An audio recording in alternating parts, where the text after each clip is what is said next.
हाँ जी, नमस्कार दोस्तों, कैसे हैं आप लोग। देखिए, हम राज्यपाल टॉपिक को बहुत अच्छे तरीके से कंप्लीट कर चुके हैं। मानता हूं कि थोड़ी सी वो वीडियोस लंबी बनी है, लेकिन मैंने बहुत अच्छे डिटेल से आपको समझाया है और आपको याद भी करवाया है। सारे अनुच्छेद जितने भी लगभग जैसे 25 से 30 अनुच्छेद थे, उनको मैंने टेबल के माध्यम से, ट्रिक के माध्यम से आपको बहुत ही शानदार तरीके से याद करवाया है। उनमें से घूम फिर के वही अनुच्छेद आपको आगे मुख्यमंत्री में, अपने मंत्रिपरिषद में, अपने विधानमंडल में, उनमें भी काम में आएंगे। तो उनको एक बार धीरे धीरे आप रिवाइज करते रहिए। आज हम बहुत ही स्पेशल टॉपिक डिस्कस करने वाले हैं। कौन सा? मुख्यमंत्री वाला। जो कि आज के वीडियो में हम क्या डिस्कस करेंगे, स्पेशली हम राजस्थान के मुख्यमंत्री आज डिस्कस नहीं कर पाएंगे क्योंकि वीडियो थोड़ा लंबा बन जाएगा। हम क्या करेंगे, आज मुख्यमंत्री की जो सामान्य जानकारी है, जैसे मुख्यमंत्री की नियुक्ति कौन करता है, किस तरीके से नियुक्ति होती है, साथ ही साथ मुख्यमंत्री का कार्यकाल कितना होता है, मुख्यमंत्री की शक्तियां कौन कौन सी होती है और मुख्यमंत्री की जो योग्यताएं होती हैं पद की, उनके बारे में अपन डिस्कस करेंगे। बहुत ही शानदार तरीके से आपको याद करवाने की भी कोशिश की जाएगी। बहुत ही बेसिक डिटेल आपको देने की कोशिश हमारे द्वारा की जाएगी। तो देखिए, मुख्यमंत्री के टॉपिक पे चलने से पहले अपन थोड़ा सा समझ लेते हैं कि मुख्यमंत्री की नियुक्ति आमतौर पे की कैसे जाती है। देखो, मैं ये जो सिस्टम है मैं आपको पहले समझा चुका हूँ। जैसे मान लो ये अपना, ये जो है, ये पूरा कंप्लीट अपना राजस्थान राज्य है और राजस्थान राज्य पूरा जो है विधानसभा, बहुत सारे विधानसभा क्षेत्रों में बटा हुआ रहता है। जैसे ये विधानसभा क्षेत्र है, तो मान लो फॉर एन एग्जाम्पल हमारा, मैं आपको समझा रहा हूँ कि मुख्यमंत्री की नियुक्ति किस तरीके से होती है, किस तरीके से मुख्यमंत्री चुनकर आता है हमारे राजस्थान राज्य में। तो हम पूरी डिटेल समझेंगे। जैसे चुनाव किस तरीके से होते हैं, फिर विधानसभा में लोग जो एमएलए हैं वो किस तरीके से जाते हैं, फिर विधान परिषद में लोग किस तरीके से नियुक्त किए जाते हैं, निर्वाचित किए जाते हैं, उनमें से लोगों को मंत्री परिषद में किस तरीके से रखा जाता है। तो वो सारी डिटेल हम समझने वाले हैं। तो थोड़ा सा 2 मिनट का वक्त दीजिए, मैं फटाफट आपको रिवाइज करवा देता हूँ। हालांकि मैं ये चीज़ें आपको पहले बता चुका हूँ, लेकिन मुख्यमंत्री के टॉपिक में आपको दोबारा से आपको समझने की जरूरत पड़ने वाली है। तो मान लीजिए ये रहा आपका राजस्थान राज्य, और राजस्थान राज्य बहुत सारे विधानसभा क्षेत्रों के अंदर बटा हुआ रहता है। एग्जाम्पल के तौर पे मैं आपको यहाँ पर बता रहा हूँ कि जैसे मान लो हमारे राजस्थान को 100 विधानसभा क्षेत्रों में बांट रखा है। ठीक है, अब इन 100 विधानसभा क्षेत्रों पर अलग अलग पार्टियां अपने आदमी उतारती है, अलग अलग पार्टियां अपने आदमी उतारती हैं ताकि हम लोग क्या कर सकें, उन पार्टियों के आदमियों को वोट देके किसी ना किसी एक को जिता सकें। जैसे मान लो यहाँ पर कोई एक विधानसभा क्षेत्र है। ठीक है, इस विधानसभा क्षेत्र से बीजेपी ने अपना एक आदमी उतार दिया। ठीक है, कांग्रेस की पार्टी ने एक आदमी उतार दिया, फिर आम आदमी की जो पार्टी है उसने एक आदमी उतार दिया। तो यहाँ पर विधानसभा के चुनाव होंगे। ठीक है, यहाँ पर एमएलए के चुनाव होंगे, विधानसभा के चुनाव होंगे, और इन तीनों को अपनी पसंद के अनुसार वोट दिया जाता है जनता के द्वारा। तो मान लो यहाँ से, इस विधानसभा क्षेत्र से कांग्रेस जीत जाती है। देखो, यहाँ पर 3 पार्टियां थी, बीजेपी, कांग्रेस और आम आदमी। तो यहाँ पर मान लो कांग्रेस की पार्टी जीत जाती है। कांग्रेस की पार्टी का जो आदमी खड़ा हुआ था वो आदमी यहाँ से जीत जाता है। यहाँ पर मान लो सेम कंडीशन यहीं पर भी थी। ठीक है, सेम कंडीशन यहाँ पर भी थी। यहाँ पर बीजेपी का कोई दूसरा एक आदमी खड़ा था, कांग्रेस का दूसरा एक आदमी खड़ा था और आम आदमी का एक दूसरा आदमी खड़ा था। ठीक है, तो यहाँ पर भी चुनाव होते हैं, इस जगह भी चुनाव होते हैं, और मान के चलो यहाँ पर कौन जीत गई, यहाँ से आम आदमी का जो आदमी था, यहाँ पर जो खड़ा हुआ था, वो आदमी जीत जाता है। कहने का मतलब आम आदमी की पार्टी जीत जाती है। यहाँ से कांग्रेस जीत जाती है, यहाँ से बीजेपी, कांग्रेस और आम आदमी। कहने का मतलब 100 विधानसभा क्षेत्रों में यहाँ पर चुनाव होते हैं और 100 जगहों से अलग अलग यहाँ से एक एक व्यक्ति चुनकर आ जाता है। अब देखो, यहाँ से 100 आदमी आ चुके हैं और यही जो 100 व्यक्ति हैं, जो चुने हुए व्यक्ति हैं, इनको विधायक बोला जाता है, क्योंकि ये विधानसभा के चुनाव होते हैं। मैं बार बार बता रहा हूँ, ये विधानसभा के चुनाव हो रहे हैं और यहाँ से जो व्यक्ति चुनकर आएगा उनको विधानसभा का सदस्य कहा जाएगा, या इन्हीं विधानसभा सदस्यों को क्या बोला जाता है, विधायक बोला जाता है। तो इन 100 विधानसभा क्षेत्रों से एक एक आदमी आ जाता है। तो यहाँ पर हमारे पास टोटल कितने विधायक हो जाते हैं, 100 विधायक हो जाते हैं। जैसे मान लो यहाँ पर एग्जाम्पल के तौर पे, अच्छा इसको बाद में समझाता हूँ मैं। देखो, हम आगे इसी टॉपिक में डिस्कस करेंगे कि स्पष्ट बहुमत क्या चीज होती है। ठीक है, स्पष्ट बहुमत के बारे में हम बहुत ज्यादा बार डिस्कस करेंगे, उसका जिक्र करेंगे। तो यहाँ पर समझ लो स्पष्ट बहुमत क्या चीज होती है। देखो, यहाँ पर 100 विधायक चुनकर आते हैं। ठीक है, यहाँ पर 100 विधायक चुनकर आते हैं। तो मान के चलो यहाँ पर कांग्रेस के कितने विधायक हैं, 51 विधायक हैं, बीजेपी के 24 विधायक हैं और आम आदमी के 25 विधायक हैं। कहने का मतलब सीधी सी बात यही है, 51 जगहों से, 51 विधानसभा क्षेत्रों से कांग्रेस जीत जाती है, 24 विधानसभा क्षेत्रों से बीजेपी जीत जाती है और 25 विधानसभा क्षेत्रों से आम आदमी पार्टी जीत जाती है। तो यहां पर स्पष्ट बहुमत लेने के लिए सीधी सी बात है कि किसी ना किसी एक पार्टी को या दो से अधिक पार्टियों को, किसी भी एक पार्टी को या दो से अधिक पार्टियों को मिलाकर अगर उनके पास आधे से ज्यादा सीटें हैं, आधे से ज्यादा वोट हैं, तो कहने का मतलब यही है कि उसके पास स्पष्ट बहुमत है। यहां पर टोटल विधायक थे 100, ठीक है। अब इन 100 का आधा कितना होगा 50। तो 50 से एक भी अगर किसी एक पार्टी के पास ज्यादा विधायक हैं, 100 विधायकों का आधा कितना होगा 50, तो 50 से एक भी ज्यादा किसी एक भी पार्टी के पास विधायक हैं, तो वो पार्टी बहुमत में कहलाती है। समझ रहे हो इस बात को? यहां पर बहुमत में कौन सी है? कांग्रेस, क्योंकि कांग्रेस के पास आधे से ज्यादा विधायक हैं, आधे से ज्यादा सीटों पर ये जीती हुई है, इसलिए कांग्रेस की जो सरकार, ये जो पार्टी है, ये स्पष्ट बहुमत में है, ठीक है। तो स्पष्ट बहुमत में मैं बार बार बता चुका हूं कि स्पष्ट बहुमत में जो पार्टी होगी वही जाकर किसी राज्य की सरकार बनाती है। ओके, अब देखो यहां पर देखो कांग्रेस के 51 जीत जाते हैं, 24 बीजेपी के और 25 आम आदमी के।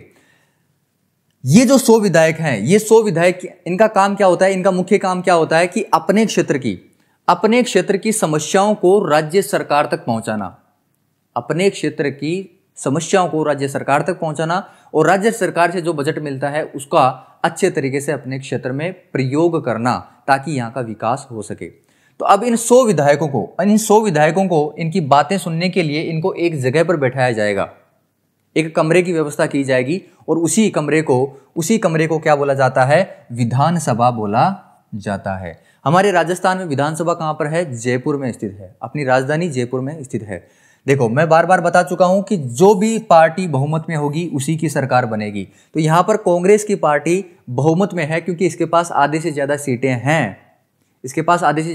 हैं, आधे से ज्यादा विधायक इसके पास हैं। इसलिए यहां पर देखो जो रेड कलर में जो आपको विधायक दिख रहे हैं, देखो विधायक को इंग्लिश में क्या बोला जाता है? एमएलए बोला जाता है, member of legislative assembly. Legislative assembly को विधानसभा बोला जाता है। लेजिस्लेटिव असेंबली को हिंदी में विधानसभा बोला जाता है। मेंबर का मतलब होता है सदस्य, तो विधानसभा का सदस्य एमएलए, ठीक है। तो एमएलए यहां पर देखो जितने भी व्यक्ति बैठे हैं वो सारे क्या हैं? एमएलए हैं। और इनकी टोटल संख्या कितनी है? इनकी टोटल संख्या है 100। तो 100 के 100 विधायक यहां पर बैठे हैं, लेकिन यहां पर सरकार किनकी बन रही है? सरकार बन रही है यहां पर रेड कलर वालों की, क्योंकि सबसे ज्यादा विधायक ये ही हैं, आधे से ज्यादा विधायक इनके पास हैं, रेड कलर वालों के पास। और ये रेड कलर वाले जो विधायक हैं वो किसके हैं? कांग्रेस के हैं।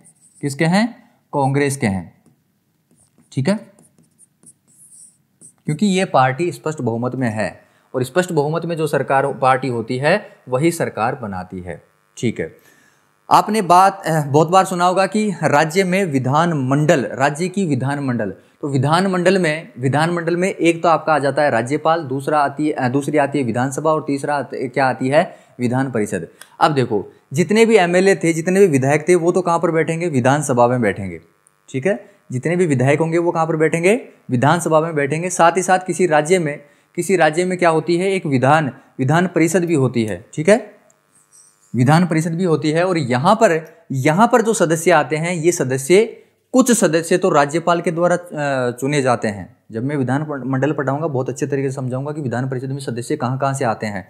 तो कुछ सदस्य तो क्या किया जाता है? इनका राज्यपाल के द्वारा चयन किया जाता है, मनोनीत किया जाता है। कुछ सदस्य कहाँ से आते हैं? जैसे मान लो कॉलेज के जो स्टूडेंट होते हैं, ग्रेजुएट स्टूडेंट होते हैं, उनके द्वारा कुछ लोग भेजे जाते हैं। कुछ लोग क्या करते हैं? कुछ लोगों को कौन भेजते हैं? ये जो मास्टर होते हैं, टीचर होते हैं, सरकारी टीचर होते हैं, वो इनको भेजते हैं। तो कुल मिला के बात यही है कि विधान परिषद में ये सदस्य सबसे मिला के आते हैं, जबकि जो विधायक होते हैं वो कहाँ बैठते हैं? विधानसभा में बैठते हैं। अब ध्यान दो, बात करते हैं मंत्री परिषद की। देखो ये रही विधानसभा और ये रही विधान परिषद। ध्यान दीजिए, थोड़ा सा मैं आपको समझा देता हूं। देखो अगर विधानसभा विधान परिषद और राज्यपाल, इन तीनों को मिला दिया जाए, विधानसभा, विधान परिषद और राज्यपाल, इन तीनों को मिला दिया जाए तो ये राज्य की विधानमंडल बन जाती है। विधानसभा, विधान परिषद और राज्यपाल, इन तीनों को मिला दिया जाए तो ये राज्य की विधानमंडल बनती है। अब ध्यान दो, बात करते हैं राज्य की मंत्री परिषद। बहुत बार नाम आपको सुनने को मिलेगा मंत्री परिषद का, ठीक है। तो ये मंत्री परिषद क्या चीज होती है, देखो, विधानसभा और विधान परिषद, विधानसभा और विधान परिषद, इन दोनों से कुछ एमएलए, कुछ एमएलसी, यहां से कुछ सदस्य मुख्यमंत्री के द्वारा मंत्री बना दिए जाते हैं। विधानसभा और विधान परिषद से कुछ सदस्य मंत्री बना दिए जाते हैं और इन्हीं मंत्रियों के समूह को क्या बोला जाता है, मंत्री परिषद बोला जाता है। इन मंत्रियों की नियुक्ति कौन करता है, इन मंत्रियों की नियुक्ति तो करता है राज्यपाल, लेकिन सलाह किससे लेता है, मुख्यमंत्री से लेता है, ठीक है। अब आपके सामने प्रश्न आ रहा होगा कि सर ये मुख्यमंत्री कहां से आता है, तो ध्यान दीजिए, ये जो बहुमत वाली सरकार है, इसका जो लीडर होता है, जैसे मान लो यहां पर बहुमत वाली सरकार कौन सी है, कांग्रेस, तो कांग्रेस का जो लीडर होगा, कांग्रेस पार्टी का जो लीडर होगा, यहां पर मान लो किसी राज्य की बात हो रही है, जैसे मान लो हमारे राजस्थान की बात हो रही है, तो राजस्थान में जो कांग्रेस का लीडर होगा, उसी लीडर को राज्यपाल, मुख्यमंत्री नियुक्त कर देता है।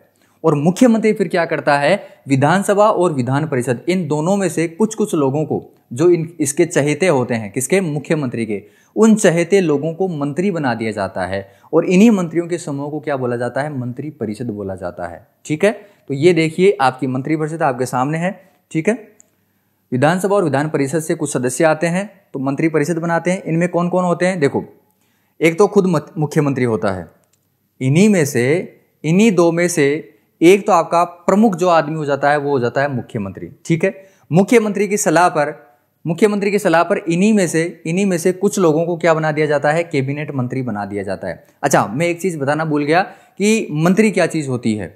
देखो, हमारे राजस्थान में या किसी भी राज्य की अगर बात की जाए तो यहाँ पर अलग अलग विभाग होते हैं, जैसे ऊर्जा विभाग हो गया, ठीक है, परिवहन विभाग हो गया, शिक्षा विभाग हो गया, तो अलग अलग बड़े बड़े विभाग होते हैं, ठीक है, बड़े छोटे विभाग होते हैं जो कि क्या करते हैं, कुछ स्पेसिफिक काम करते हैं। जैसे परिवहन विभाग का क्या काम होता है, यातायात को संभालना, ठीक है। शिक्षा विभाग का क्या काम होता है, राज्य में जो शिक्षा का काम चल रहा है, पढ़ाने का काम चल रहा है, टीचर्स को रिक्रूट करने का काम चल रहा है, तो सारी चीज़ें, सिस्टम जो चलता है, ये शिक्षा विभाग का काम होता है। तो इन्हीं विभागों का जो हेड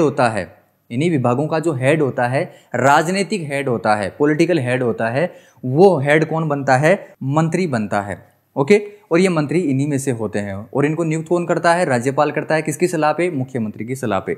अब ध्यान दो, यहाँ पर जो मुख्य विभाग होते हैं, बड़े बड़े विभाग होते हैं, समझ रहे हो, जो बड़े बड़े विभाग होते हैं, इन बड़े बड़े विभागों का जो मंत्री बनते हैं उनको कैबिनेट मंत्री बोला जाता है, समझ रहे हो। जो बड़े विभाग होते हैं, बड़े बड़े डिपार्टमेंट होते हैं, इनका जो मंत्री बनेगा वो कैबिनेट मंत्री कहलाएगा। और इन कैबिनेट मंत्रियों को सहायता देने के लिए देखो, ये नहीं, इनको सहायता देने के लिए राज्य मंत्री लगाए जाते हैं, क्योंकि जैसे मान लो शिक्षा मंत्री, जो शिक्षा विभाग है, शिक्षा विभाग बहुत बड़ा विभाग है, अकेले मंत्री से ये काम नहीं संभलेगा, इसलिए दूसरे राज्य मंत्री को एक और मंत्री इनके सहायता के लिए लगा दिया जाता है, जिसको राज्य मंत्री बोला जाता है। और ये जो राज्य मंत्री है, ये अधीनस्थ है, किसके अधीनस्थ है, किसके अंडर में काम करता है, ये कैबिनेट मंत्री के अंडर में काम करता है, ठीक है। कुछ ऐसे विभाग भी बस जाते हैं जो कि बहुत ज़्यादा बड़े नहीं होते, छोटे विभाग होते हैं, जिनको अकेला एक मंत्री संभाल सकता है, तो उनको कौन संभालेगा, उनको राज्य मंत्री ही संभालता है, ठीक है। ये अलग होते हैं, ये इनसे अलग होते हैं जिनको स्वतंत्र प्रभार दे दिया जाता है, इंडिपेंडेंट चार्ज दे दिया जाता है किसी विभाग का, समझ में आ रहा है। और कुछ लोगों को, कुछ एमएलए या एमएलसी को क्या बना दिया जाता है, उप मंत्री बना दिया जाता है, उप मंत्री या डेप्यूटी मिनिस्टर बोला जाता है। और ये डेप्यूटी मिनिस्टर जो होते हैं, ये या तो क्या करते हैं, देखो, या तो राज्य मंत्री की सहायता करते हैं या कैबिनेट मंत्री की सहायता करते हैं, कौन, उप मंत्री। तो कुल मिला के मैं आपको समझा चुका हूं क्या, मंत्री परिषद के बारे में। अब देखो, आगे जाके आपको एक शब्द और सुनने को मिलेगा। क्या सुनने को मिलेगा? मंत्रिमंडल का, कि मंत्रिमंडल क्या होती है। तो ध्यान दो, कैबिनेट मंत्री और मुख्यमंत्री को मिलाकर, कैबिनेट मंत्री और मुख्यमंत्री को मिलाकर जो समूह बनता है, इस समूह को मंत्रिमंडल बोला जाता है। ठीक है, कैबिनेट मंत्री और मुख्यमंत्री इन दोनों को मिला के क्या बनता है? मंत्रिमंडल बनता है। जबकि मंत्री परिषद इस पूरे सिस्टम को बोला जाता है। कहने का मतलब सीधी सी बात यही है कि जो मंत्रिमंडल होता है, मंत्रिमंडल किसका हिस्सा है? मंत्री परिषद का हिस्सा है। ओके, चलें आगे। तो कुल मिला के मैं सारी चीजें आपको अच्छे तरीके से समझा चुका हूं। मंत्री परिषद क्या चीज होती है। अब देखो थोड़ा सा हल्का सा एक बार और समझ लेना। यहाँ पर देखो, ये जो मुख्यमंत्री होता है ना, ये मंत्री परिषद का हेड होता है। मुख्यमंत्री मंत्री परिषद का हेड होता है। इसीलिए जब भी मुख्यमंत्री अपने पद से त्याग दे देगा, अपने पद से हट जाएगा, हटते ही क्या होगा कि ये पूरी मंत्री परिषद क्या हो जाती है? भंग हो जाती है। ये पूरी मंत्री परिषद भंग हो जाती है। और मंत्री परिषद भंग होने का मतलब है कि वो सरकार गिर चुकी है, वो सरकार अब काम आगे नहीं कर सकती। अब दोबारा से सरकार लानी पड़ेगी। अब दोबारा से सरकार किस तरीके से लाई जाती है, समझने की कोशिश करना। देखो यहां पर 51 कांग्रेस है। और अच्छा देखो, एक कारण तो ये होता है कि मुख्यमंत्री यहां से पद का त्याग दे दे तो यहां से मंत्री परिषद यहां से विघटित हो जाती है या मंत्री परिषद भंग हो जाती है। मंत्री परिषद बिल्कुल काम नहीं करती है। समझ रहे हो? ये सब एक तरीके से ये मान लो सबने इस्तीफा यहां से दे दिया है। दूसरा एक कारण क्या होता है सरकार भंग करने का या मंत्री परिषद भंग करने का? वो क्या होता है कि कई बार क्या होता है, ये जो मंत्री होते हैं या बाहर के ये जो मंत्री होते हैं, जो इनकी सरकार के मंत्री होते हैं, जैसे मान लो ये कांग्रेस के मंत्री हैं, ये मंत्री दूसरी पार्टियों के पास में चले जाते हैं। कांग्रेस में ना रहकर किसी दूसरी सरकार के पास, दूसरी पार्टी के पास चले जाते हैं। सरकार के पास नहीं, दूसरी पार्टी के पास चले जाते हैं। तो यहाँ पर इस कांग्रेस का जो बहुमत है, ये बहुमत खत्म हो जाता है। बहुमत खत्म होते ही क्या होता है कि जो मंत्री परिषद होती है, मंत्री परिषद भंग हो जाती है। क्यों? क्योंकि बहुमत खत्म होते ही क्या होगा कि मुख्यमंत्री पद से हटेगा। बहुमत खत्म होते ही मुख्यमंत्री अपने पद से हटेगा और मुख्यमंत्री पद से हटते ही क्या होगा? मंत्री परिषद ऑटोमेटिकली डिसॉल्व हो जाती है, भंग हो जाती है। इस बात को ध्यान में रखना, आगे ये बार बार चीजें रिपीट होंगी। मेरे हिसाब से आपको यहाँ पर कोई भी कंफ्यूजन नहीं होगा। सीधी सी बात यही है, पूरे राज्य को विधानसभा क्षेत्रों में बांटा जाता है। अलग अलग यहाँ पर पार्टियां अपने आदमी उतारती है। जैसे मान लो यहाँ पर 100 विधानसभा क्षेत्र थे, 100 आदमी यहाँ से खड़े हुए थे, है ना। 100 आदमी नहीं, बहुत ज्यादा आदमी खड़े होते हैं। जैसे एक एक विधानसभा क्षेत्र से 3-3, 4-4, 5-5, 10-10, 15-15 खड़े होते हैं। ठीक है, इनमें से एक विधानसभा क्षेत्र से एक ही आदमी चुनकर आता है। तो 100 विधानसभा क्षेत्र थे तो 100 विधायक यहाँ पर चुनकर आ गए। ठीक है, 51 कांग्रेस के एमएलए थे, 24 बीजेपी के, 25 आम आदमी के।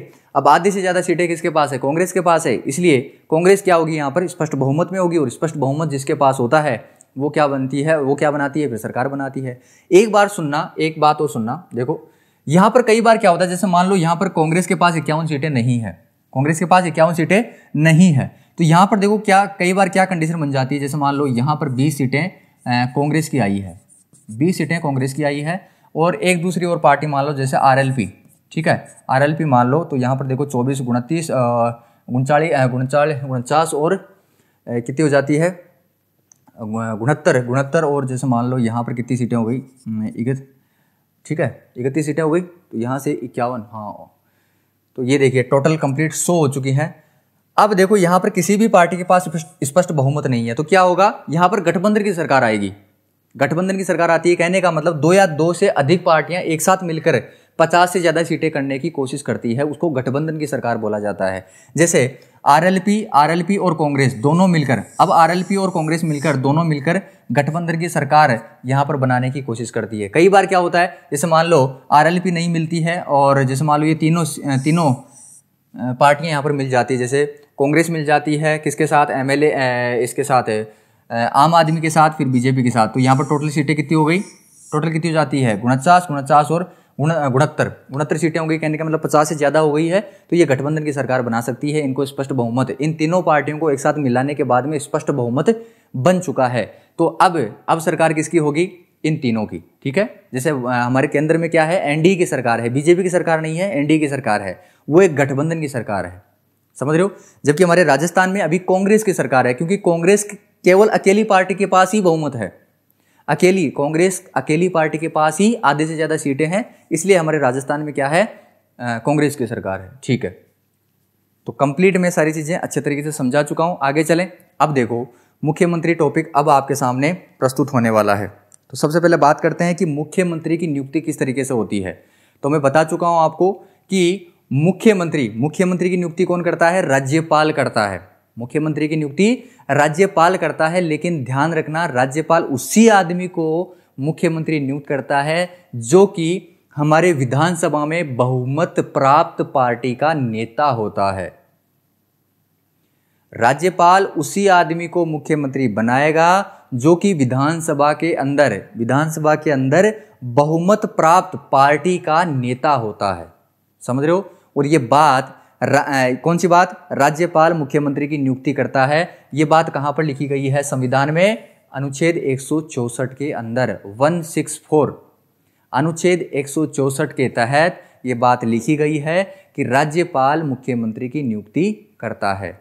साथ ही साथ मैंने आपको बताया था कि राज्यपाल क्या करता है, मुख्यमंत्री की सलाह लेकर अन्य मंत्रियों की नियुक्ति भी करता है, ठीक है।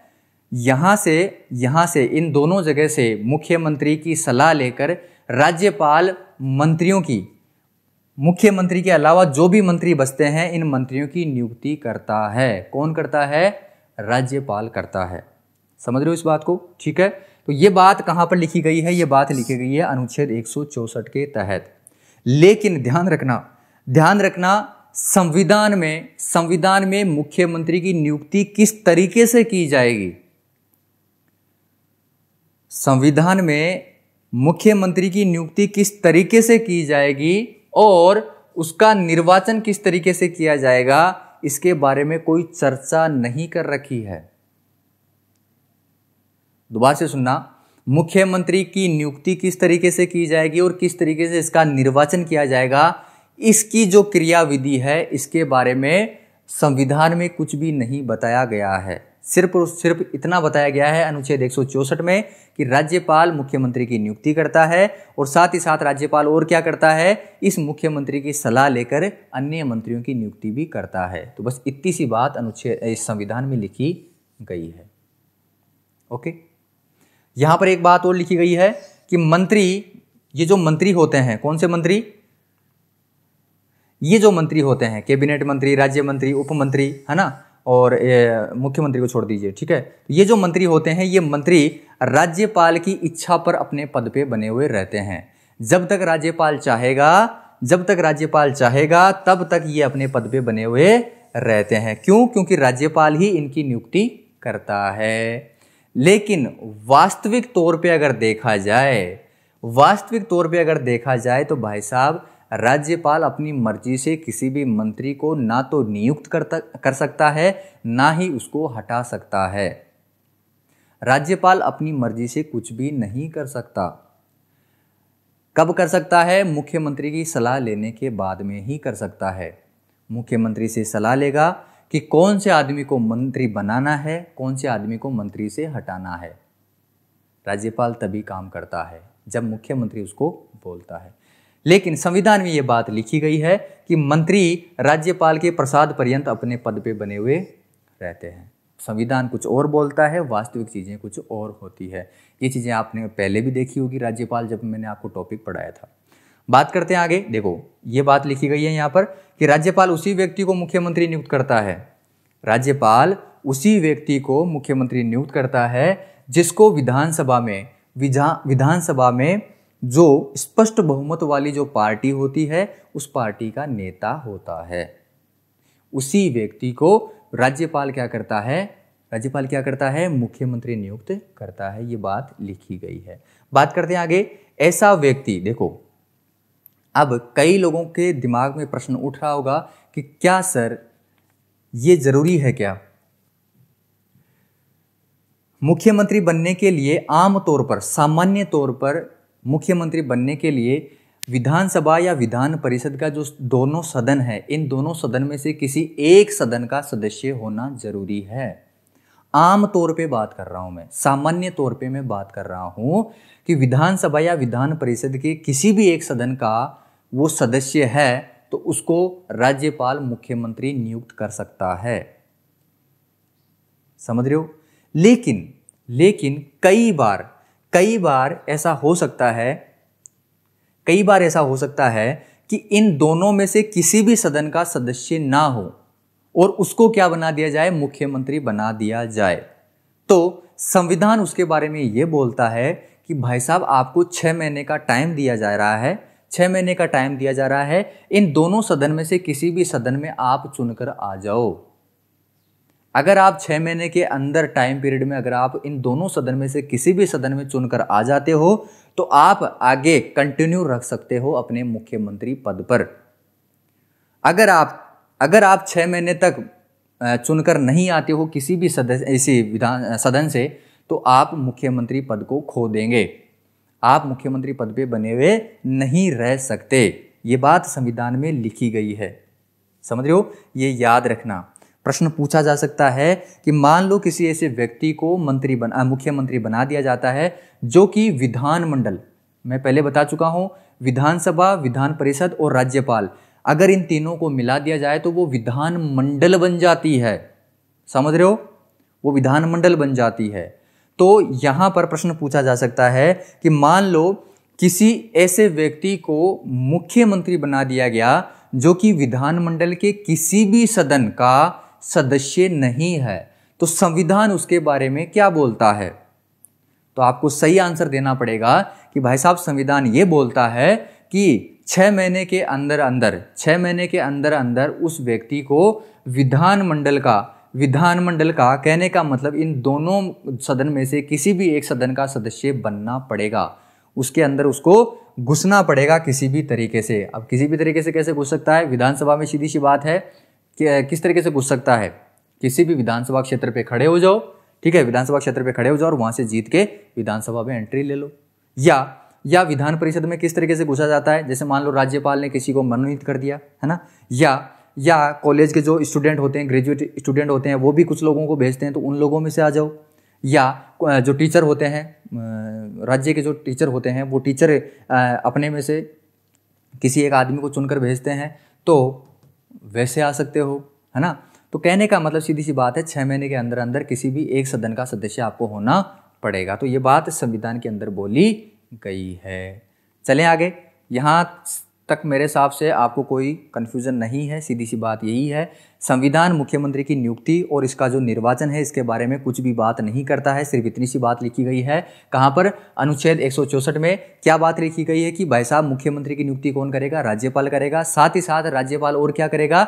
अन्य मंत्रियों की भी नियुक्ति करता है। किसकी सलाह लेकर? मुख्यमंत्री की सलाह लेकर। साथ ही साथ ध्यान दीजिए, ये जो मंत्री होते हैं, ये मंत्री राज्यपाल की इच्छा पर ये अपने पद पे बने हुए रहते हैं। लेकिन वास्तविक तौर पे अगर देखा जाए तो मुख्यमंत्री ही बताता है राज्यपाल को कि कौन से व्यक्ति को मंत्री बनाना है और कौन से व्यक्ति को मंत्री नहीं बनाना है। तो ये बात मुख्यमंत्री बताता है किसको? राज्यपाल को। ठीक है, ये बात सिर्फ संविधान में लिखी गई है, वास्तविक चीजें कुछ और होती है। राज्यपाल उसी व्यक्ति को मुख्यमंत्री बनाता है जिसको विधानसभा के अंदर बहुमत की जो पार्टी होती है उसका जो लीडर होता है उसी को मुख्यमंत्री बनाता है। कौन? राज्यपाल। ठीक है, ऐसा व्यक्ति भी मुख्यमंत्री बन सकता है जो कि किसी भी सदन का सदस्य नहीं हो, लेकिन उसको 6 महीने के अंदर अंदर क्या बनना पड़ेगा? किसी भी एक सदन का सदस्य बनना पड़ेगा। आगे बात करते हैं। देखो, संविधान के अनुसार मुख्यमंत्री को विधानमंडल के दोनों सदनों में से किसी एक सदन का सदस्य होना चाहिए। संविधान के अनुसार किसी भी एक सदन का सदस्य होना चाहिए। ठीक है, आमतौर पर होना चाहिए, लेकिन एक अपवाद भी दे रखा है कि अगर नहीं है तो 6 महीने के अंदर आ जाओ। 6 महीने का टाइम मिल रहा है आपको, 6 महीने के अंदर आप चुनकर किसी भी एक सदन का सदस्य बन जाओ। ठीक है, तो संविधान के अनुसार मुख्यमंत्री को विधानमंडल के दोनों सदनों में से किसी एक सदन का सदस्य होना चाहिए। लेकिन यहां पर देखो, सामान्यतः आमतौर पर अगर बात की जाए तो जो मुख्यमंत्री होता है वो विधानसभा का सदस्य होता है। क्यों होता है? इसके पीछे कारण समझने की कोशिश करो। क्यों होता है? क्योंकि देखो, यहां पर यहाँ पर विधानसभा के जब चुनाव होते हैं तो यहाँ पर एक पार्टी बहुमत में आती है, एक पार्टी या दो पार्टियाँ, तीन पार्टियाँ बहुमत में आती है, स्पष्ट बहुमत में आती है। और ये पार्टियाँ, इन पार्टियों के जो मालिक होते जो व्यक्ति होते हैं, जीते हुए आदमी होते हैं, एमएलए होते हैं, वो कहाँ पर बैठते हैं? वो विधानसभा में बैठते हैं। विधान परिषद तो एक तरीके से नाम मात्र की चीज़ें हैं, इसका कोई ज़्यादा महत्व नहीं होता है। ये तो सिर्फ ये मान लो कि लोगों को एक तरीके से एमएलए वाली फीलिंग दिलवाने के लिए बैठाया जाता है। इनका कोई मतलब नहीं होता है, इनके पास इतनी शक्तियां नहीं होती है। सबसे ज़्यादा शक्तियां एमएलए के पास होती है। क्यों? क्योंकि ये जो लोग हैं ये जनता के द्वारा चुने गए हैं।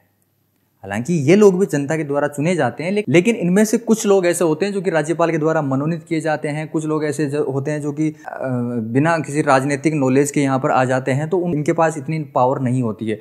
सबसे ज़्यादा पावर कहाँ पर होती है? एमएलए के पास होती है। तो यहाँ की जो पार्टी होती है स्पष्ट बहुमत वाली, उसका जो लीडर होता है वही मुख्यमंत्री बनता है सामान्य तौर पर।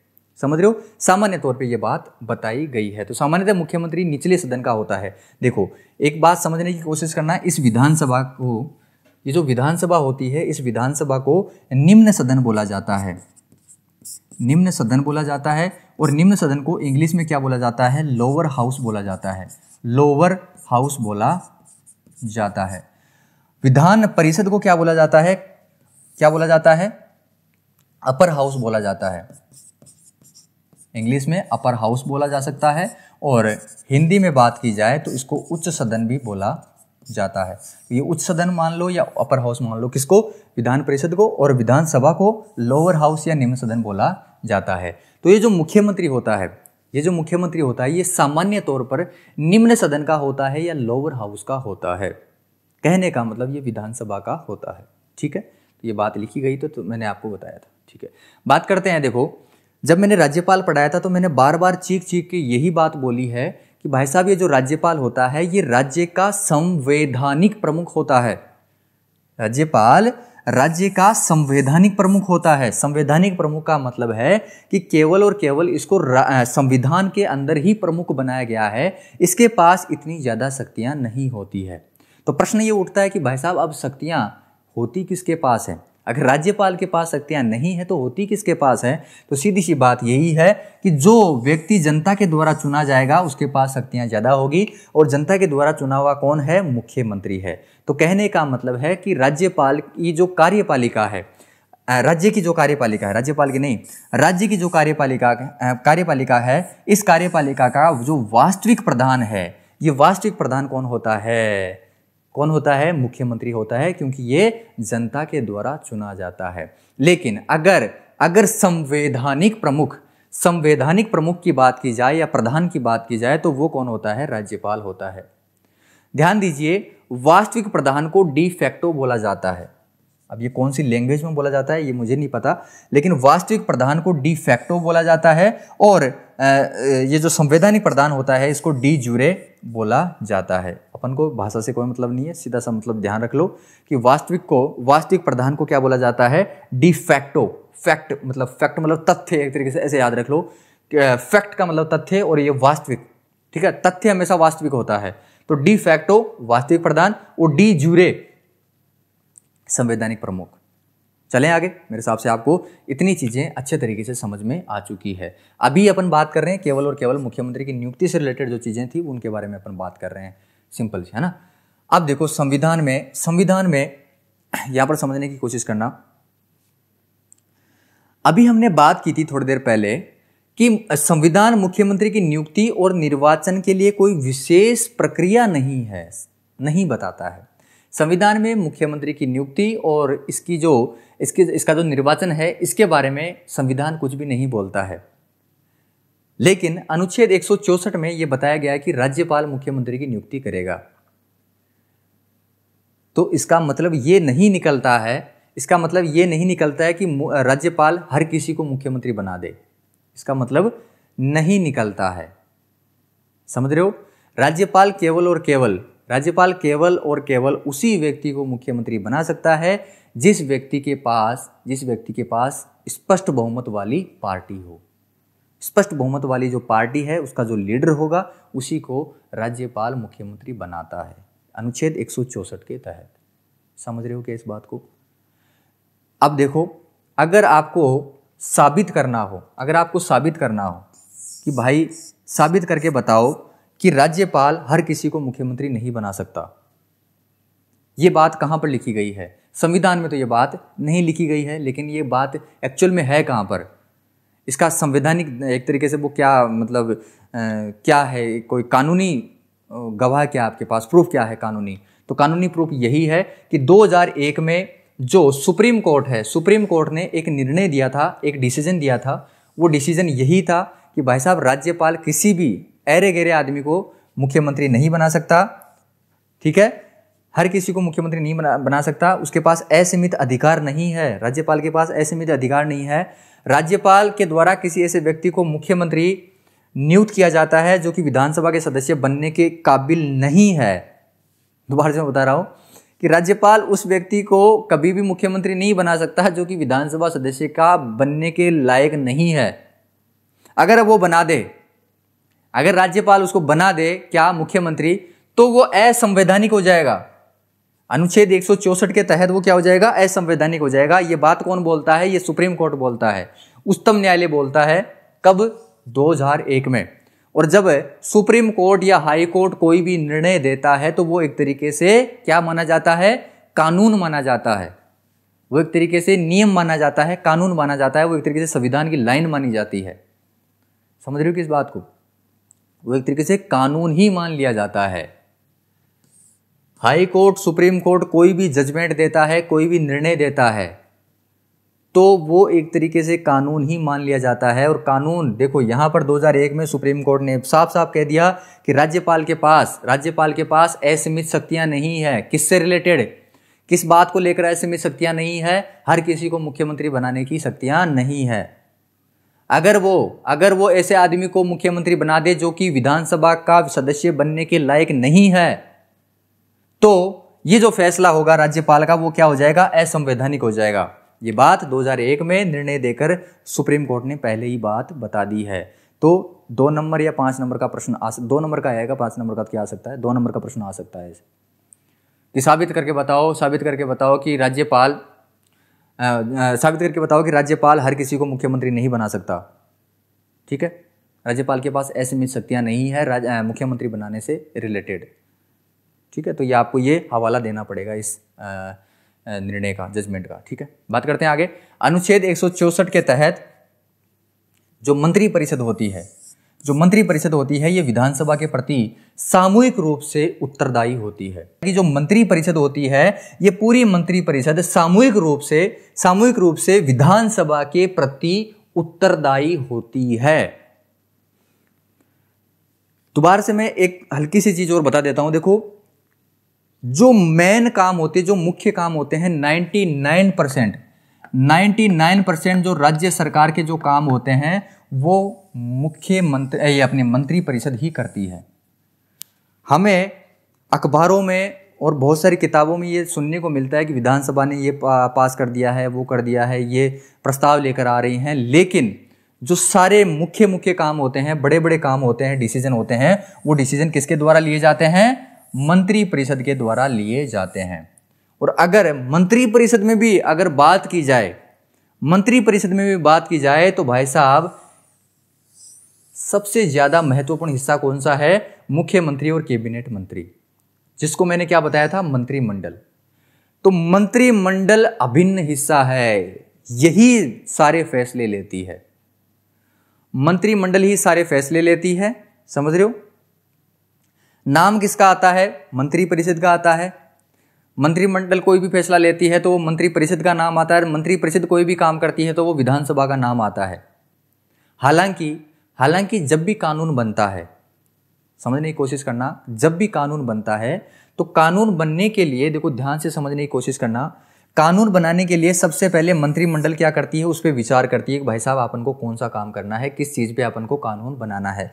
तो वो प्रस्ताव लाती है और वो प्रस्ताव फिर क्या करती है? मंत्रिमंडल खुद के अंदर अपने मंत्रियों के अंदर, अपने सदस्यों के अंदर डिस्कस करती है, विचार विमर्श करती है। उसके बाद में मंत्री परिषद के सदस्यों के साथ विचार करती है, विचार विमर्श करती है। और लास्ट में क्या होता है कि वो प्रस्ताव जो है, वो प्रस्ताव कहां पर प्रस्तुत किया जाता है? विधानसभा के अंदर प्रस्तुत किया जाता है। ठीक है, विधानसभा से पास होने के बाद में वो कहाँ पर जाता है, वो प्रस्ताव कहाँ पर जाता है, उस प्रस्ताव को विधानसभा के अंदर जब प्रस्तुत किया जाता है तो उसको विधेयक बोला जाता है। और वो विधेयक जब विधानसभा से पास हो जाता है तो उस विधेयक को फिर कहाँ पर भेजा जाता है, विधान परिषद में भेजा जाता है। और विधान परिषद से जब पास हो जाता है तो उसको कहाँ पर भेजा जाता है, राज्यपाल के पास में भेजा जाता है। और जब तीनों जगह से सक्सेसफुली वो पास हो जाता है तो वो क्या बन जाता है, फिर कानून बन जाता है। वही विधेयक क्या बन जाता है, कानून बन जाता है। दोबारा से मैं बता रहा हूं, कोई भी अगर कानून बनाना हो तो उस कानून के लिए पहले प्रस्ताव लाती है, कौन लाती है, मंत्रिमंडल लाती है। फिर उसी प्रस्ताव को मंत्रिपरिषद के सामने विचार विमर्श किया जाता है। और विचार विमर्श करने के बाद में उस प्रस्ताव को कहां पर प्रस्तुत किया जाता है, विधानसभा के अंदर प्रस्तुत किया जाता है। और जैसे ये विधानसभा के अंदर ये प्रस्तुत होता है, उस प्रस्ताव को क्या बोला जाता है, नए नाम से बोला जाता है। किस नाम से? विधेयक के नाम से बोला जाता है, बिल के नाम से बोला जाता है। बिल बोल दो या विधेयक बोल दो। बिल जो है नाम इंग्लिश में है BILL, ठीक है, बिल या विधेयक। ये विधेयक पहले विधानसभा में पास होता है, उसके बाद में विधान परिषद में पास होता है, विधान परिषद के बाद में सबके लास्ट में कहां पर जाता है, किसके पास जाता है, राज्यपाल के पास में जाता है। लेकिन एक जो मनी बिल होता है, धन विधेयक होता है, याद रखना है, मैं बहुत इंपॉर्टेंट चीजें बता रहा हूं मैं। ये जो धन विधेयक होता है, ये धन विधेयक सबसे पहले किसकी मंजूरी लेने के लिए जाता है, राज्यपाल की। जबकि यहां पर जो आम विधेयक होते हैं, वो पहले विधानसभा में, फिर विधान परिषद में, वो बाद में राज्यपाल के पास। लेकिन जो धन विधेयक होता है, विधेयक का ही एक हिस्सा है, कौन सा, धन विधेयक। वो धन विधेयक सबसे पहले राज्यपाल के पास जाता है। विधानसभा में प्रस्तुत सबसे पहले नहीं होता है, पहले राज्यपाल के पास जाएगा, उसकी मंजूरी लेगा, मंजूरी लेने के बाद में विधानसभा में प्रस्तुत होता है। समझ रहे हो कि इस बात को? ये ध्यान रखना, धन विधेयक से संबंधित बहुत इंपॉर्टेंट चीज है, ठीक है। ये बात बता चुका हूं मैं। अनुच्छेद 164 के तहत ये बात की जा रही है कि मंत्रिपरिषद विधानसभा के प्रति सामूहिक रूप से उत्तरदायी होती है तथा मुख्यमंत्री बिना मंत्रिपरिषद के अस्तित्व नहीं होता है। कहने का मतलब ये बात बताई जा रही है कि जो मंत्रिपरिषद होती है, ये मंत्रिपरिषद मुख्यमंत्री के बिना अस्तित्व में नहीं रह सकती। मुख्यमंत्री के बगैर ये जो मंत्रिपरिषद है, ये मंत्रिपरिषद अस्तित्व में नहीं रह सकती। अगर मुख्यमंत्री चला जाएगा तो ये पूरी मंत्रिपरिषद भंग हो जाती है, ठीक है। बात करते हैं, देखो व्यवहारिक तौर पे, प्रैक्टिकल तौर पे राज्यपाल उस व्यक्ति को मुख्यमंत्री नियुक्त करना पड़ता है जिसे विधानसभा में बहुमत प्राप्त होता है। बहुत बार रिपीट कर चुका हूं मैं, ठीक है। बात करते हैं आगे। देखो मुख्यमंत्री पद की योग्यताओं के बारे में बात करते हैं, क्वालिफिकेशन की बात करते हैं कि मुख्यमंत्री कौन बन सकता है। देखो आमतौर पर देखा जाए तो भाई साहब ये जो मुख्यमंत्री की जो योग्यताएं हैं वो संविधान में है ही नहीं। मुख्यमंत्री की योग्यताएं संविधान में उल्लेखित नहीं है। लेकिन हमने यहां पर देखा था, थोड़ी देर पहले देखा था, कि जो सामान्य तौर पे जो मुख्यमंत्री होता है वो कहां से होता है, विधानसभा से होता है, विधानसभा का सदस्य होता है।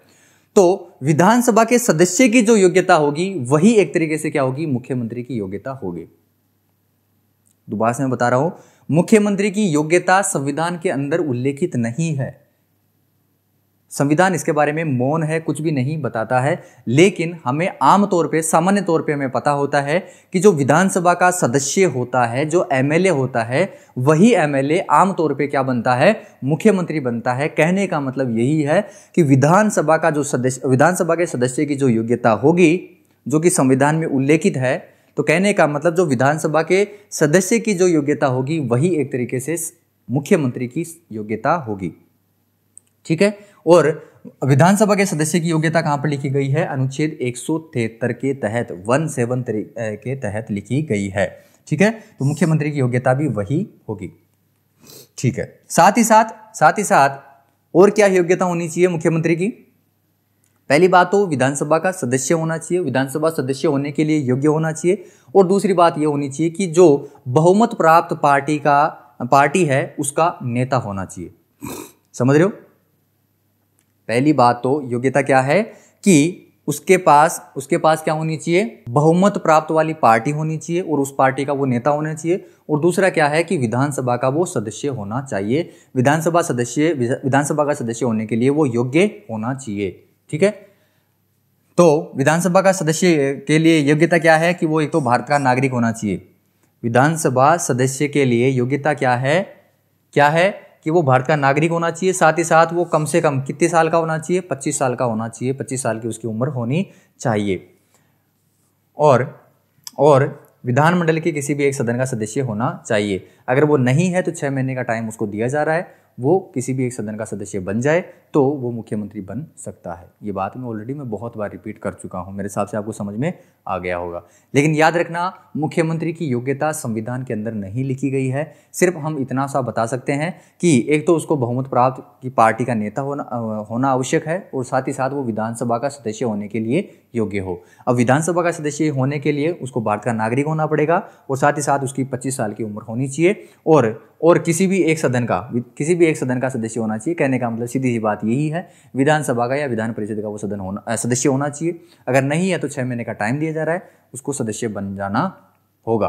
ठीक है। शपथ कौन दिलवाता है? मुख्यमंत्री को शपथ कौन दिलवाता है? तो मैं बार बार बता चुका हूं, राज्यपाल उसकी नियुक्ति करता है, और साथ ही साथ राज्यपाल ही उसके पद और गोपनीयता की शपथ दिलवाता है। राज्यपाल ही दिलवाता है, याद रखना, राज्यपाल ही मुख्यमंत्री को शपथ दिलवाता है।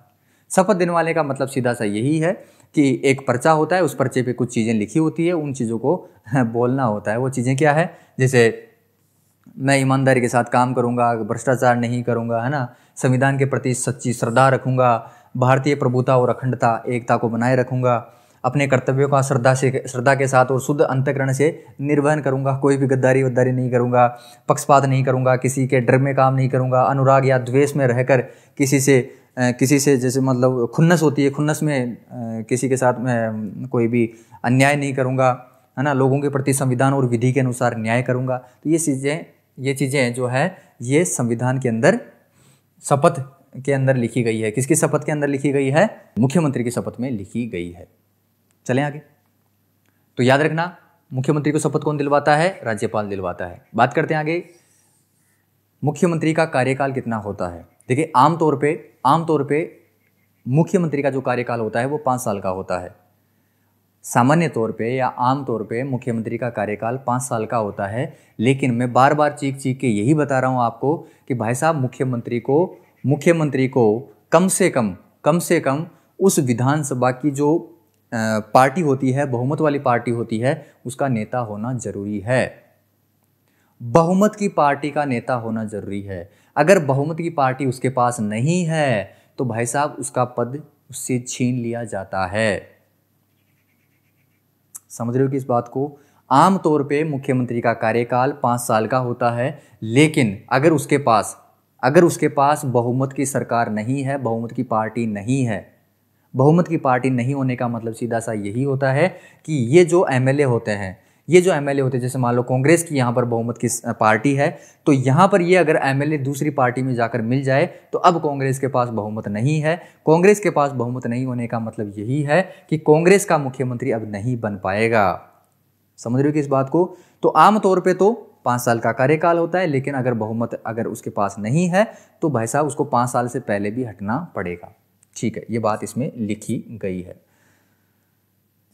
मुख्यमंत्री का त्यागपत्र जब होता है तो मंत्रिपरिषद का त्यागपत्र माना जाता है। मंत्रिपरिषद भी भंग हो जाती है, बार बार बता चुका हूँ।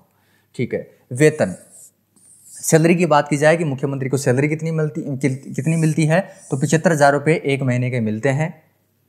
75,000 रुपये 1 महीने के मिलते हैं। और साथ ही साथ याद रखना, पूछा जा सकता है कि मुख्यमंत्री के जो वेतन सैलरी होती है और जो वेतन और जो भत्ते होते हैं, अलाउंसेज होते हैं, ये किसके द्वारा डिसाइड किए जाते हैं?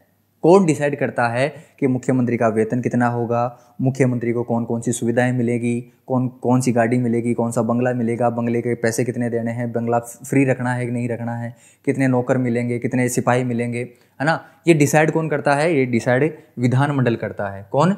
विधानमंडल करता है उसी राज्य का विधानमंडल। कहने का मतलब वहाँ की जो विधानसभा, विधान परिषद और जो राज्यपाल होती हैं, ये तीनों मिलकर ये निर्णय लेते हैं कि भाई साहब मुख्यमंत्री का वेतन कितना होगा और उसके भत्ते कितने होंगे। याद रखना, ठीक है? सैलरी याद रखना, 75,000 रुपये पर मंथ इसको दिया जाता है। लेकिन मैं आपको बार बार यही बता रहा हूँ कि जो मुख्यमंत्री होता है ये विधानसभा का सदस्य होता है। आम तौर पे, सामान्य तौर पे विधानसभा का सदस्य होता है। कहने का मतलब इसकी जो सैलरी होगी, मुख्यमंत्री की जो सैलरी होगी, वो विधानसभा के सदस्य के समान होगी। क्यों? क्योंकि ये विधानसभा का सदस्य ही होता है। लेकिन मुख्यमंत्री होने के नाते कुछ चीज़ें उसको एक्स्ट्रा मिलती है, जैसे निःशुल्क आवास मिलता है, फ्री का घर मिलता है, इसको यात्रा भत्ता मिलता है जिसको टीए बोला जाता है, ट्रांसपोर्ट अलाउंस बोला जाता है। ठीक है, जब आप सरकारी नौकरी में नियुक्त होंगे, है ना, तो उसके बाद में आपको भी टीए दिया जाएगा, टीए। ठीक है, ट्रांसपोर्ट अलाउंस दिया जाता है ना। एचआरए, हाउस रेंट अलाउंस भी दिया जाएगा आपको, है ना। बाहर किराए पर रहने के लिए हाउस रेंट अलाउंस दिया जाता है, आने जाने के लिए ट्रांसपोर्ट अलाउंस दिया जाता है ना। पेट्रोल का, जैसे बैंक में कोई आदमी लगता है तो उसको पेट्रोल का अलाउंस दिया जाता है, पेट्रोल अलाउंस अलग से दिया जाता है, पेट्रोल का खर्चा अलग से दिया जाता है। लेकिन यहाँ पर राज्यपाल को, इसको मुख्यमंत्री को निःशुल्क आवास दिया जाता है, यात्रा भत्ता दिया जाता है, साथ ही साथ उसको चिकित्सा सुविधाएं, मेडिकल अलाउंसेस भी दिए जाते हैं। ओके, कहने का मतलब यही है कि मुख्यमंत्री को विधानसभा के सदस्य की जितनी सैलरी मिलती है, साथ ही साथ उसको एक अलग से फ्री का घर मिलता है, ट्रांसपोर्ट अलाउंस मिलता है और मेडिकल अलाउंसेस भी मिलते हैं। समझ रहे हो? इसके जो वेतन और जो भत्ते होते हैं, इनका निर्णय किसके द्वारा किया जाता है? राज्य की विधानमंडल के द्वारा किया जाता है, याद रखना। सैलरी कितनी मिलती है इसको? 75,000 रुपये पर मंथ मिलती है। चलें आगे, बात करते हैं आगे। मुख्यमंत्री की जो शक्तियां हैं और जो कार्य हैं, ये कार्य कौन कौन से हैं, याद रखना। यहाँ से बहुत बार प्रश्न पूछे जा चुके हैं और पूछे जाने की संभावनाएं भी बहुत ज़्यादा रहती है।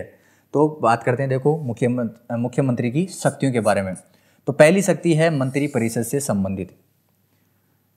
सिंपल सी बात यही है, ये सारी चीज़ें मैं आपको बता चुका हूँ। जैसे राज्यपाल उन्हीं लोगों को मंत्री नियुक्त करता है जिनकी सिफारिश मुख्यमंत्री करता है। मंत्री परिषद से संबंधित जो शक्तियां हैं उनके बारे में अपन डिस्कस कर रहे हैं। तो पहली जो शक्ति है वो यही है कि हमने बार बार आपको बताया कि ये जो मंत्री है, इन मंत्रियों को नियुक्त कौन करता है? राज्यपाल करता है। लेकिन राज्यपाल अपनी मर्जी से नहीं कर सकता, वो किससे पूछ के करता है? मुख्यमंत्री से पूछ के करता है। तो ये भाई साहब एक तरीके से क्या है, ये मुख्यमंत्री की शक्ति है। मुख्यमंत्री ही उसको सलाह देता है कि कौन से व्यक्ति को मंत्री बनाना है, कौन से व्यक्ति को मंत्री से हटाना है। ठीक है, बात करते हैं मंत्रियों के बीच में। मंत्रियों के बीच में जो विभागों का वितरण है, डिपार्टमेंट, कौन से डिपार्टमेंट का कौन सा मंत्री होगा, ये जो निर्णय है, ये निर्णय किसके द्वारा किया जाता है? ये मुख्यमंत्री के द्वारा किया जाता है। मुख्यमंत्री ही इस चीज़ का फैसला करता है कि कौन से मंत्री को कौन सा विभाग देना है। ठीक है, बात करते हैं आगे। जब मतभेद की स्थिति होती है, जब आपस में तू मैं होती है, कोई मंत्री अगर मुख्यमंत्री के सामने ज़्यादा चू चपट करता है तो भाई साहब उस मंत्री से त्यागपत्र भी मांग सकता है, उस मंत्री से रिजाइन देने के लिए भी बोल सकता है, बोले तेरे बस की बात नहीं है, तेरे को अब मंत्री परिषद में नहीं रखेंगे, अब तेरे को त्यागपत्र देना ही पड़ेगा। तो ये जो पावर होती है, ये मुख्यमंत्री के पास में होती है। बात करते हैं आगे। मंत्री परिषद की जो बैठकें होती है, इन बैठकों की अध्यक्षता कौन करता है? मुख्यमंत्री करता है। क्यों करता है? क्योंकि भाई साहब पूरे मंत्री परिषद का जो हेड होता है वो मुख्यमंत्री होता है। पूरी जो देखरेख होती है वो मुख्यमंत्री के सामने ही होती है, मुख्यमंत्री की ही देखरेख होती है। जब ये चाहेगा उसी तरीके से मंत्री परिषद को, पूरे कंप्लीट मंत्री परिषद को रहना पड़ेगा। विधानसभा अलग चीज़ होती है क्योंकि विधानसभा में दूसरी पार्टी के भी लोग हैं, लेकिन पूरे जो मंत्री परिषद होती है, इस मंत्री परिषद में टोटल उसी के आदमी होते हैं, उसी के पार्टी के आदमी होते हैं। समझ रहे हो इस बात को? तो मंत्री परिषद की बैठक की अध्यक्षता भी कौन करेगा? मुख्यमंत्री ही करता है। बात करते हैं कि मंत्रियों के बीच में अगर समन्वय की बात की जाए, कोऑर्डिनेशन की बात की जाए, इनके बीच में मिलाप की बात की जाए, इनके जैसे समन्वय, कोऑर्डिनेशन का मतलब है वो समझ गए आप, है ना?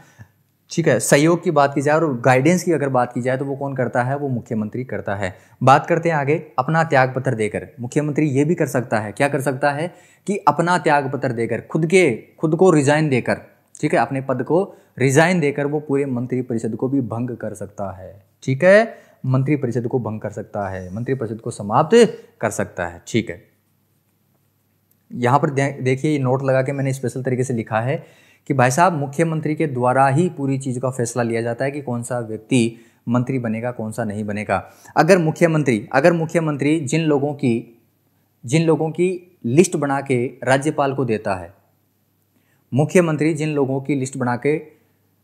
मंत्रियों की लिस्ट बना के राज्यपाल को देता है, तो राज्यपाल को ये बात माननी पड़ेगी। राज्यपाल मना नहीं कर सकता। राज्यपाल अपनी मर्जी से किसी आदमी को मंत्री बनाने से मना नहीं कर सकता अगर मुख्यमंत्री उसको बोल दे तो। शायद मेरे हिसाब से कन्फ्यूजन हो गया होगा, दोबारा से मैं बता रहा हूँ। कहने का मतलब यह है कि मुख्यमंत्री जब लिस्ट बना के देता है मंत्रियों की, तो उन लिस्ट में जितने भी लोग होते हैं उन सबको मंत्री बनाना पड़ता है, ठीक है, उन सबको मंत्री बनाना पड़ता है। राज्यपाल उसको मना नहीं कर सकता है। वो बात अलग है कि अगर असंवैधानिक चीज़ हो, जैसे मान लो बाहर का ही कोई आदमी हो, है ना, बाहर का ही आदमी हो जो कि विधानसभा सदस्य बनने के लायक ही ना हो, तो उसको वो मंत्री बनाने से मना कर सकता है कौन? राज्यपाल। अगर वो संविधान के दायरे में रहकर जो मुख्यमंत्री है वो लिस्ट बना के देता है तो वो राज्यपाल को मानना पड़ता है, ठीक है, राज्यपाल मना नहीं कर सकता। बात करते हैं आगे। दूसरी शक्ति कौन सी है कि मंत्रियों के पद को हटाने से संबंधित। सीधी सी बात यही है, अगर मुख्यमंत्री चाहे तो किसी भी मंत्री को कभी भी राज्यपाल को बोलकर हटवा सकता है। या तो वो खुद डायरेक्टली बोल सकता है किसी मंत्री को, भाई तू रिजाइन दे दे, तू हट जा। अगर वो मुख्यमंत्री की बात नहीं मानता है, अगर वो मंत्री मुख्यमंत्री की बात नहीं मानता है तो राज्यपाल को बोल के उस मंत्री से रिजाइन मांगा जा सकता है। क्या मतलब त्याग पत्र मांगा जा सकता है, ठीक है, उसको बर्खास्त किया जा सकता है, ठीक है। तो ये बात मंत्रियों के पद से हटाने से संबंधित शक्ति मुख्यमंत्री के पास होती है। साथ ही साथ मंत्री परिषद के विभागों के बंटवारे से संबंधित। कहने का मतलब ये वही बात रिपीट होकर आ रही है कि मुख्यमंत्री ही क्या करता है, जो मंत्रियों के बीच में जो विभाग बांटे जाते हैं कि कौन से मंत्री को कौन सा विभाग देना है, तो ये पूरा जो सिस्टम होता है ये मुख्यमंत्री के हाथ में होता है, ठीक है। ये बात पूरी उसी में लिखी गई है। बात करते हैं आगे। मंत्री परिषद की अध्यक्षता का काम भी यही करता है, क्योंकि ये मंत्री परिषद का ये हेड होता है। तो ये शक्ति भी किसके पास होती है? मुख्यमंत्री के पास होती है। कौन सी? कि मंत्री परिषद की अध्यक्षता करेगा। मंत्री परिषद की जब बैठकें होती है, मीटिंगें होती है, तो उन मीटिंगों की अध्यक्षता कौन करेगा? मुख्यमंत्री करेगा, ठीक है। आगे बात करते हैं। राज्यपाल और मंत्री परिषद के बीच संवाद का पुल बनाता है। कहने का मतलब ध्यान दीजिए, राज्यपाल कभी भी मंत्री परिषद के बीच में घुसड़कर यहाँ पर कोई इंटरफेयर नहीं करता है ना।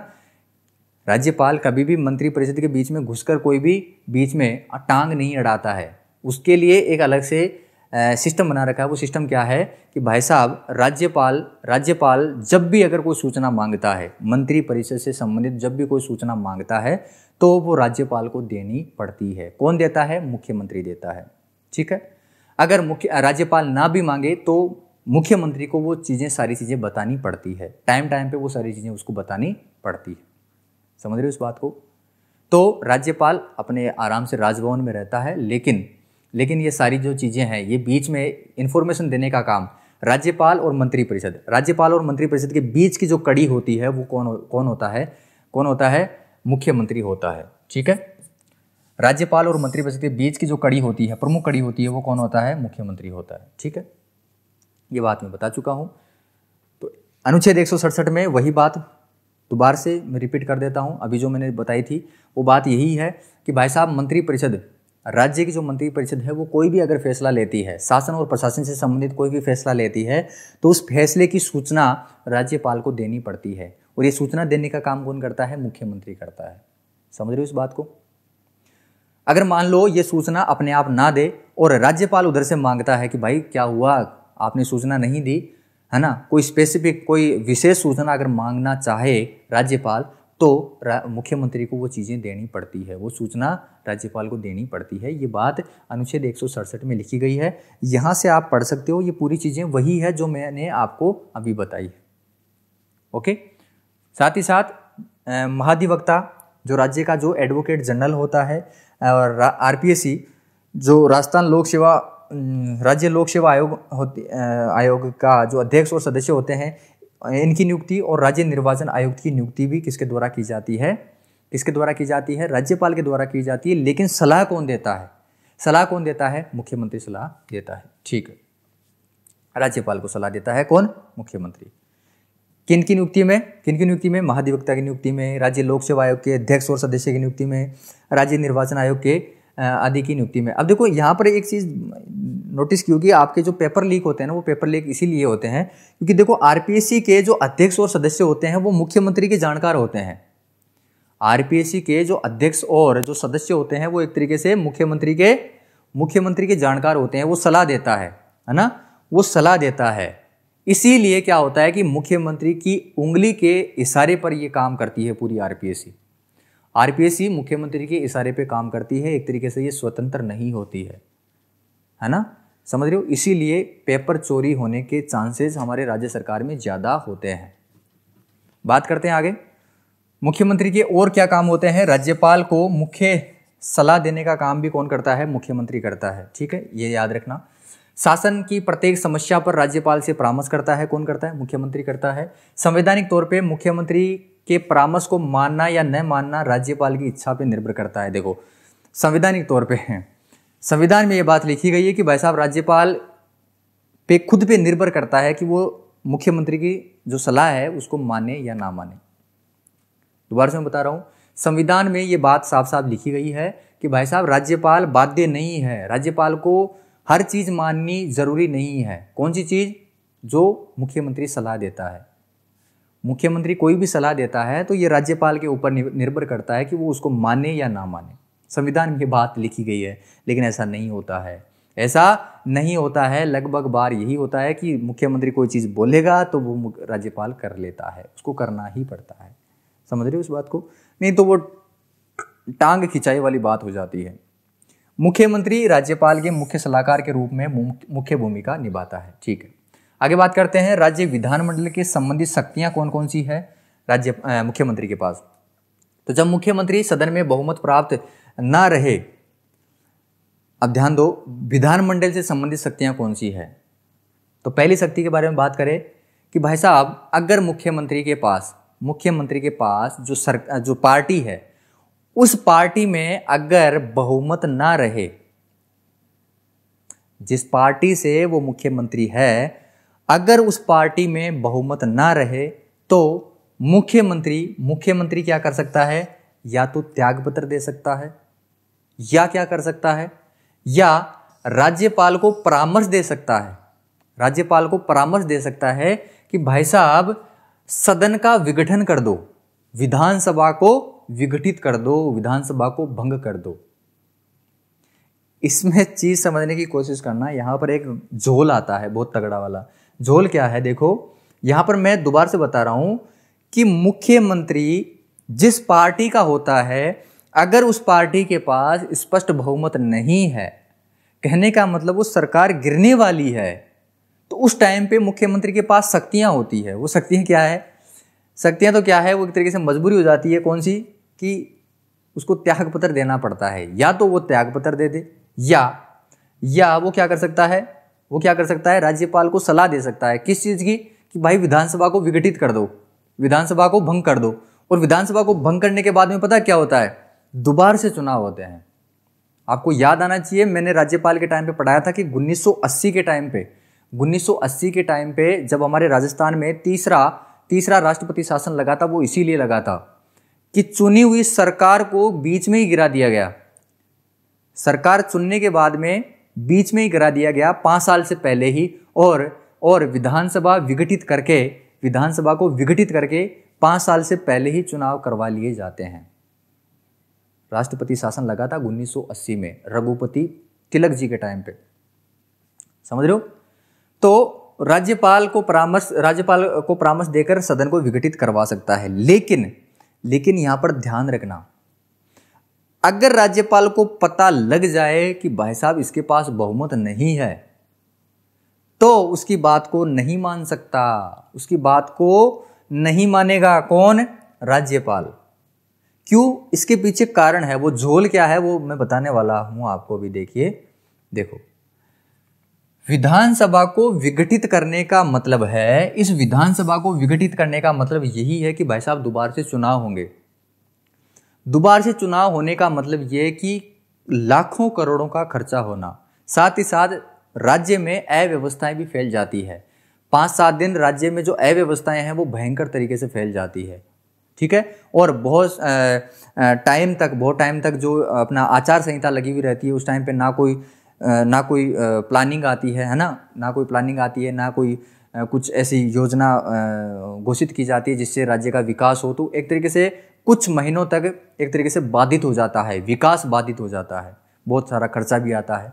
तो विधानसभा अवॉइड ये किया जाता है, कोशिश ये की जाती है कि विधानसभा के चुनाव ना किए जाएं। तो उस टाइम पे क्या फैसला किया जाता है? उस टाइम पे फैसला ये किया जाता है कि मान लो यहाँ पर कांग्रेस की बहुमत नहीं, कांग्रेस की पार्टी का बहुमत नहीं रहा, तो फिर क्या किया जाता है कि 2-3 पार्टियों को एक साथ मिला के दोबारा से सरकार चुनी जाती है। इन्हीं एमएलए को दोबारा से मिला के इनका बहुमत लिया जाता है, और दोबारा से मंत्रिपरिषद बनाई जाती है। समझ रहे हो कि इस बात को? बिना चुनाव करवाए विधानसभा के चुनाव नहीं होते हैं।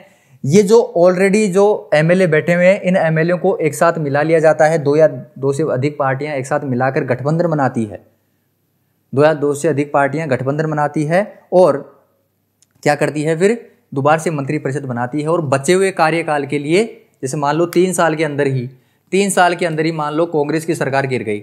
कांग्रेस की सरकार गिरते ही क्या होता है, मान लो जो कांग्रेस के एमएलए दूसरी पार्टी में गए थे वो मान लो किस में आ जाते हैं, जैसे बीजेपी में आ जाते हैं। तो बीजेपी में मान लो अब 51 एमएलए हो गए, बीजेपी में अब 51 एमएलए हो गए, तो अब बीजेपी की सरकार बनेगी, बीजेपी की मंत्रिपरिषद यहाँ पर बनेगी, बीजेपी का यहाँ पर मुख्यमंत्री बनेगा और बीजेपी के ही सारे मंत्री यहाँ पर बनते हैं। तो बिना विधानसभा के चुनाव करवाए ही यहाँ पर बची हुई जो कार्यकाल है, बचा हुआ जो कार्यकाल है, उसमें सरकार बनाई जाती है। समझ रहे हो क्या? तो यहाँ पर ये जो झोल था, वो झोल आपको समझ में आ गया होगा। तो कहने का मतलब है कि जो राज्यपाल है, ये जब राज्यपाल को पता लग जाता है कि भाई साहब अब इसकी सरकार गिरने वाली है, अब इसके पास एमएलए नहीं है, अब इसके पास बहुमत नहीं है, तो उस टाइम पे मुख्यमंत्री एक चाल खेल जाता है। वो चाल क्या है कि राज्यपाल को सलाह देता है कि भाई विधानसभा का विघटन कर दो, विधानसभा को भंग कर दो, ताकि क्या हो, दोबारा से चुनाव हो जाए। और दोबारा से चुनाव होके वो कोशिश ये करता है, भाई उम्मीद तो यही होती है कि भाई जब दोबारा से हम चुनकर आएंगे तो हमारे एमएलए ज्यादा होंगे, हम स्पष्ट बहुमत में आएंगे और हमारी ही फिर क्या होगी, सरकार बना ली जाएगी। तो अगर राज्यपाल को ये पता लग जाए कि भाई साहब इसका बहुमत गिरने वाला है या गिर चुका है, इसकी पार्टी का बहुमत गिर चुका है, तो ये विघटित करवा के विधानसभा को विघटित करवा के राज्य का जो खर्चा है वो ना बढ़वा दे, अव्यवस्था ना फैला दे, दोबारा से चुनाव करवा के। ठीक है? तो विधानसभा को विघटित नहीं करता है, वो केवल और केवल क्या करता है, मंत्रिपरिषद को ही भंग करता है। समझ रहे हो कि इस बात को? ठीक है। तो कभी कभार बहुमत खो देने वाले मुख्यमंत्री की सलाह को राज्यपाल के द्वारा नहीं माना जाता है तथा क्या किया जाता है, नई सरकार बनाने का प्रयास किया जाता है, दूसरी पार्टी को मौका दिया जाता है। जैसे मैंने बताया था, जैसे कि यहां पर कांग्रेस की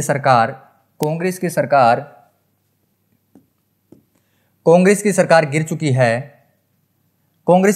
चुकी है और ये एमएलए मान लो कहां पर आ जाते हैं, बीजेपी के पास में आ जाते हैं। तो अब वर्तमान में बीजेपी के कितने एमएलए हो गए, 51 एमएलए हो गए। और 51 एमएलए होने का मतलब है कि इसको स्पष्ट बहुमत मिल चुका है, और स्पष्ट बहुमत मिलने का मतलब है कि भाई साहब अब बीजेपी की मंत्रिपरिषद बनेगी, बीजेपी का मुख्यमंत्री बनेगा और बीजेपी के ही जानकार यहाँ पर मंत्री बनेंगे। और जैसे मान लो ये 3 साल के अंदर ये लफड़ा हो गया, 3 साल के अंदर ही ये लफड़ा हो गया, तो बचे हुए जो 2 साल हैं, इन 2 सालों के लिए बीजेपी यहां पर शासन करेगी। समझ में आ गया क्या? चलें आगे देखिए यहां पर अपन ने डिस्कस किया था। ठीक है? तो राज्य विधानमंडल से संबंधित ये शक्तियां थी, और साथ में और क्या शक्तियां हैं कि अब देखो कि यहां पर तो अपन ने बात किया कि भाई साहब राज्यपाल को अगर पता लग जाए कि भाई साहब इस मुख्यमंत्री के पास बहुमत नहीं है, तो उसकी जो सलाह है, कौन सी सलाह, विधानसभा को विघटित करने की, तो वो विधानसभा को विघटित करने की सलाह को नहीं मानेगा। कौन? राज्यपाल। क्यों? क्योंकि अब राज्य के दोबारा से विधानसभा के चुनाव नहीं करवाने हैं, विधानसभा के चुनाव दोबारा से नहीं करवाने हैं। क्या करवाना है? दूसरी पार्टी को मौका देकर बचे हुए कार्यकाल के लिए सरकार चलानी है। यह काम राज्यपाल के द्वारा किया जाता है। लेकिन वास्तविक तौर पे अगर उस मुख्यमंत्री के पास क्या है, बहुमत है, समझ रहे हो ना? अगर मुख्यमंत्री के पास वास्तविक रूप से बहुमत है और बहुमत होने के बावजूद भी अगर वो विधानसभा को विघटित करने के बारे में बोले, तो भाई साहब अब राज्यपाल को विधानसभा विघटित करनी ही पड़ेगी। अब मना नहीं कर सकता, अब मना नहीं कर सकता, उसके पास बहुमत है। तो बहुमत होने के बाद में अगर मुख्यमंत्री बोलता है कि भाई साहब विधानसभा को विघटित कर दो, ये किसको बोलता है? राज्यपाल को। और राज्यपाल के पास ये शक्ति होती है कि अगर मुख्यमंत्री ने बोल दिया है और मुख्यमंत्री के पास बहुमत है तो अब विधानसभा को विघटित कर देगा। कौन? राज्यपाल। ठीक है, तो राज्यपाल को उसकी सिफारिश को मानना पड़ता है जब उसके पास बहुमत होता है। ठीक है, बहुमत होता है। अगर राज्यपाल को लग जाए कि भाई साहब इसके पास बहुमत नहीं है और वो बोले कि भाई विधानसभा को भंग कर दो, तब नहीं करेगा, तब नहीं करेगा। तब तो क्या किया जाएगा कि भाई साहब जो बची हुई जो पार्टियां हैं उनको मौका देकर दोबारा से सरकार बनाई जाएगी बचे हुए कार्यकाल के लिए। ओके, तो ये जो शक्ति है ये मुख्यमंत्री के पास होती है। ठीक है, राज्यपाल को विधानसभा का सत्र बुलाने के लिए और स्थगित करने के लिए सलाह देता है। कौन से अनुच्छेद के तहत? अनुच्छेद 174 के तहत। इसको TKR लिखकर हमने याद किया था। TKR का मतलब टक्कर, और आपस में टक्कर हो रही है मंत्रियों के बीच में। टक्कर कब होगी? जब विधानसभा का सत्र चलेगा। विधानसभा का सत्र चलेगा या अचानक से सत्र बंद हो जाए तो इनके मंत्रियों के बीच में टक्कर होना शुरू हो जाती है। तो इस तरीके से याद किया था। तो भाई साहब राज्यपाल क्या करता है? अच्छा, मुख्यमंत्री क्या करता है? राज्यपाल को सलाह देता है। किसकी सलाह देता है? विधानसभा का सत्र बुलाने के लिए या उस सत्र को स्थगित करने के लिए। ओके, बात करते हैं आगे। किसी भी समय राज्यपाल को विधानसभा विघटित करने की सिफारिश कर सकता है। मुख्यमंत्री सिफारिश कर सकता है, लेकिन राज्यपाल माने या ना माने ये उसके ऊपर डिपेंड करता है।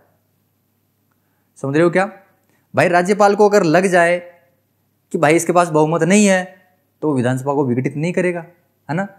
अगर वास्तविक रूप से उस मुख्यमंत्री के पास बहुमत है तो अब उसको मानना ही पड़ेगा, अब उसको मानना ही पड़ेगा, उसका विघटन करना ही पड़ेगा। ये बात याद रखने की कोशिश करना। तो किसी भी समय राज्यपाल को विधानसभा विघटित करने की सिफारिश कर सकता है। कौन? मुख्यमंत्री।